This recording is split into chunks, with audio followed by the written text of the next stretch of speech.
పచ్చదనం పరవళ్లు తొక్కే శివారెడ్డిగూడెం గ్రామ పంచాయతీ భూదాన్ పోచంపల్లి మండలంలో ఉంది.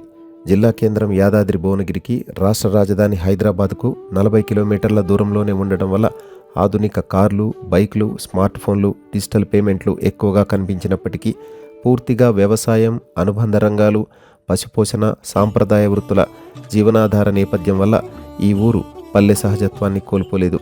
580 కుటుంబాలు, 2063 జనాభా ఉన్న ఈ గ్రామంలో 2/3 వంతులు సన్న, చిన్నకారు రైతులే. అందువల్ల స్వయం ఉపాధి, జాతీయ గ్రామీణ ఉపాధి హామీ పథకం మీద కూడా ఆధారపడ్డవారున్నారు. మరోవైపు విరివిగా ట్రాక్టర్లు, వరికోత యంత్రాలతో పాటు రసాయనాల పిచికారీకి డ్రోన్ల వాడకంలో యువతకు ఆధునిక ఉపాధి మార్గాలు పెరిగాయి.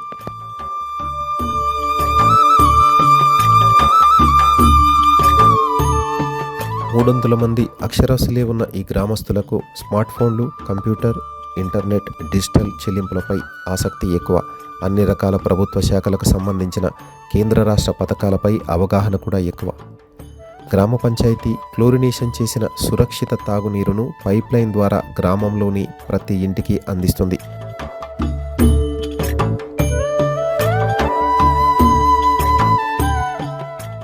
పంచాయతీ స్వంత ట్రాక్టర్ ద్వారా రోజు సిబ్బంది ప్రతి ఇంటి నుండి తడి, పొడి చెత్తను వేరు చేసి సేకరిస్తున్నారు. దాన్ని కాంపోస్ట్ షెడ్లో వేరు చేసి సేంద్రియ ఎరువు తయారు చేయడం వల్ల ఊర్లో ఎక్కడా అపరిశుభ్రత కనిపించదు. ఊర్లోనే చిన్న నర్సరీ కూడా పెంచుతున్నారు. గ్రామస్తులకు కావలసిన మొక్కల్ని ఉచితంగా అందిస్తూనే ఖాళీ స్థలాలలో రోడ్ల వెంట పచ్చదనాన్ని పెంచుతున్నారు. జనన మరణాలు, వివాహాల నమోదు ధృవీకరణ పత్రాలు, ఇంటి పన్ను చెల్లింపు, లైసెన్స్ ఫీజుల చెల్లింపులను పంచాయతీరాజ్ శాఖ వారి ఈ పంచాయతీ పోర్టల్ ద్వారా ఎస్సీ, ఎస్టీ, బీసీ, మైనారిటీ, వికలాంగులు, యువతకు సంబంధించిన సంక్షేమ పథకాలు, రేషన్ కార్డులు, ఎల్పీజీ సిలిండర్ సబ్సిడీ, ఇందిరమ్మ ఇండ్లు లాంటి 6 గ్యారంటీ పథకాల దరఖాస్తులను గ్రామ పంచాయతీలోని ప్రజాపాలన కేంద్రం కంప్యూటర్ ద్వారా ఆన్లైన్లో పంపిస్తున్నారు.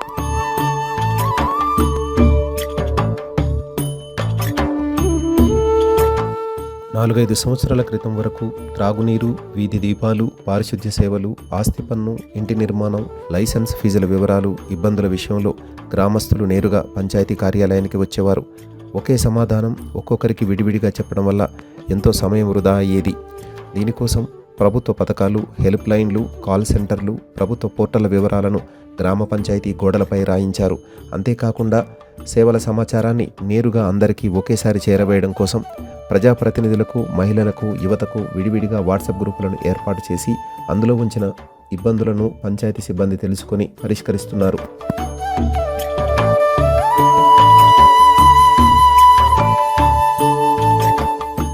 పదిహేనవ ఆర్థిక సంఘం ద్వారా కేంద్ర ప్రభుత్వం ఇచ్చే నిధులకు అదనంగా రాష్ట్ర ప్రభుత్వ నిధులు, ఉపాధి హామీ నిధుల వల్ల గ్రామంలో మౌలిక సదుపాయాల కల్పన జరిగింది. గ్రామ పంచాయతీలో కంప్యూటర్, ప్రింటర్, ఇంటర్నెట్ సేవలను ఏర్పాటు చేసుకుని ప్రజలకు అనేక రకాల ఆన్లైన్ సేవలను అందిస్తున్నారు.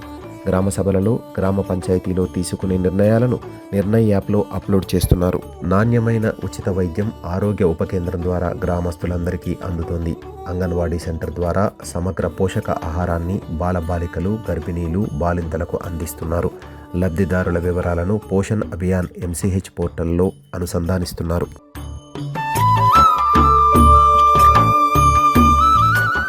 పెన్షన్లు, ఉపాధి హామీ వేతనాలు, ప్రజా పంపిణీ సరుకులు, పాఠశాల విద్యార్థుల హాజరులో బయోమెట్రిక్, ఐరిష్ విధానాన్ని పాటిస్తున్నారు. మహిళా స్వయం సేవక సంఘాల పొదుపు, రుణాల వివరాలను సెర్పు పోర్టల్లో అనుసంధానిస్తున్నారు. ధాన్యం కొనుగోలు కేంద్రాలను వారితో ఏర్పాటు చేయించి ఆన్లైన్ ద్వారా వివరాలను నమోదు చేయిస్తున్నారు. కేంద్ర రాష్ట్ర ప్రభుత్వాల పథకాల పారదర్శక అమలు విధానంతో నేడు శివారెడ్డిగూడెం ప్రజల జీవన నాణ్యత, సుపరిపాలన, పారదర్శకత సాధనలో ప్రజల భాగస్వామ్యం, ప్రజాస్వామిక విధానాల అవలంబన వల్ల శివారెడ్డిగూడెం గ్రామ పంచాయతీ ఆన్లైన్ సేవల విషయంలోనూ అందరికీ ఆదర్శంగా నిలుస్తుందనడంలో సందేహం లేదు.